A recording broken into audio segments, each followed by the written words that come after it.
The Property Bulletin by London Property, the home of superprime.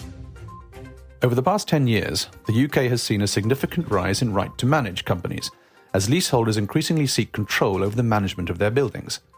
This surge has been driven by dissatisfaction with managing agents, rising service charges, and evolving legislation that has made it easier for leaseholders to exercise their right-to-manage rights. So what is right-to-manage? Right-to-manage, RTM, is a legal right established under the Commonhold and Leasehold Reform Act 2002 that allows leaseholders collectively to take over the management of their building without having to prove mismanagement by the current freeholder or managing agent. By forming an RTM company, leaseholders can appoint their own managing agents, control service charges, and oversee property maintenance and repairs. Key factors driving growth. Frustration with managing agents. Many leaseholders have grown increasingly dissatisfied with freeholders and property management companies, citing excessive service charges, lack of transparency, and subpar maintenance services. RTM offers an alternative that gives leaseholders direct control over their building's management. Legal reforms and government backing. In recent years, the UK government has signalled strong support for leasehold reform. The Law Commission has proposed changes to simplify RTM applications, reduce qualification criteria, and make the process more accessible. These efforts have encouraged more leaseholders to pursue RTM. Increased awareness among leaseholders. Greater awareness of leaseholder rights has also contributed to RTM's growth. Advocacy groups, legal professionals, and online forums have played a vital role in educating leaseholders about their options, leading to more RTM applications. Cost savings and financial control.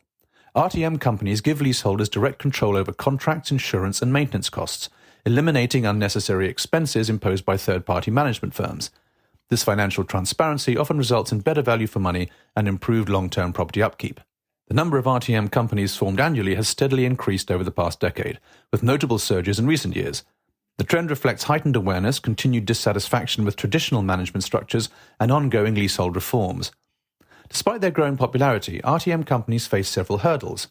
Complex legal process. The RTM process involves strict legal procedures, formal notices, and deadlines, often requiring professional guidance. Resistance from freeholders. Many freeholders challenge RTM claims, delaying or obstructing leaseholders' attempts to take control. Management responsibilities. Once an RTM company is established, leaseholders must effectively manage the property, which demands time, expertise, and commitment. The growth of RTM companies in the UK reflects a shift towards leaseholders asserting more control over their properties. While challenges remain, ongoing government reforms and increasing awareness are likely to make RTM an even more attractive option in the coming years. As leaseholders continue to demand greater transparency and accountability, RTM is set to play a vital role in reshaping the UK's leasehold property landscape. The UK government's Reserved Investor Fund, RIF, is set to launch on 19th of March 2025, creating a new investment vehicle designed to enhance the competitiveness of the UK fund management sector. This innovative fund structure provides a cost-effective, tax-efficient, and flexible alternative to offshore investment funds, offering growth opportunities for fund managers, investors, and the broader UK economy. The RIF fills a major gap in the UK's investment landscape, allowing asset managers, from SMEs to large institutions, to remain onshore, avoiding the complexities and costs of managing multiple legal, tax, and regulatory regimes abroad. This onshore alternative is expected to drive economic growth, job creation, and infrastructure development, while also encouraging investment in town centre regeneration and sustainability initiatives. The RIF is structured as a UK alternative investment fund, meaning it must be managed by a UK alternative investment fund manager. Eligible investors include professional investors. In line with FCA rules, the RIF is open to non-mass market professional investors, as well as high net worth individuals and certified sophisticated investors. Large investors, investors committing at least £1 million, will be eligible. Given its co-ownership structure, an RIF must have at least 2 investors, and the fund manager will oversee investment decisions, risk management, and operations. The RIF offers several advantages over traditional fund structures, making it an attractive option for fund managers and institutional investors. A tax-efficient structure. Transparent for income tax purposes. No tax gains from asset disposals. No stamp duty land tax. Units in an RIF are exempt from SDLT. Seeding relief. Modelled after COAX rules, offering SDLT relief for fund seeding. Lower costs and flexible exits. Light touch regulation. As an unregulated collective investment scheme, the RIF benefits from a simplified regulatory framework, reducing launch and operational costs. Flexible redemption options can be structured as closed-ended or hybrid, with quarterly liquidity windows to match investor needs. Fast track to market. no requirement for prior registration with Companies House, allowing fund managers to accelerate fund launches and adapt quickly to investment opportunities. To qualify for the RIF's tax benefits, a fund must meet one or more of the following conditions. UK property-rich RIF. At least 75% of the assets must be derived from UK property, following non-resident capital gains tax rules. UK tax-exempt investors. An RIF with exclusively UK tax-exempt investors is unrestricted in its asset choices. Non-UK property investment. RIFs investing primarily in non-UK property assets, subject to a 10% exclusion for UK property-rich collective investment vehicles, qualify for the tax regime.